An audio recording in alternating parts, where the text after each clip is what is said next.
Were these all planted at the same time? Yeah. Gotcha. Yeah, these were all planted in '97. So it's a fairly young vineyard. And I took the first fruit from here in '01. I only made 3 barrels, and I was going to blend it away, and my French friends from France, from Burgundy, kept tasting it and saying, oh no, you have to bottle this separately. So we did, ever since 1991. We only made 75 cases in that year, and every year since then we've made a Sangiacomo Pinot Noir, and since '02 we've made a Sangiacomo Chardonnay from here. Well, it's a very cool climate, and it has a particular wildness about it that I really like.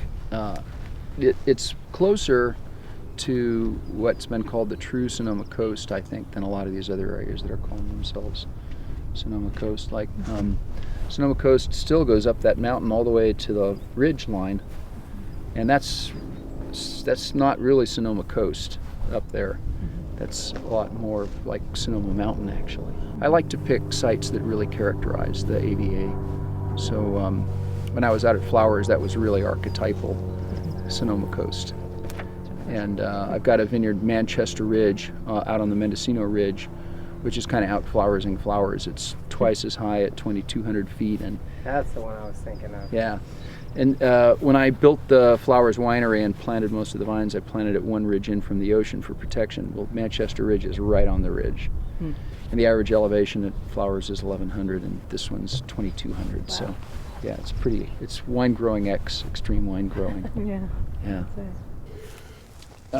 What else can I say about this site? This is about as new as soil gets.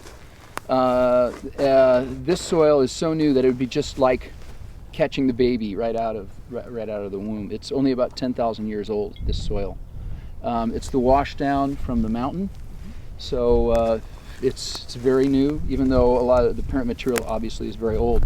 It's been placed here over only the last few thousand years.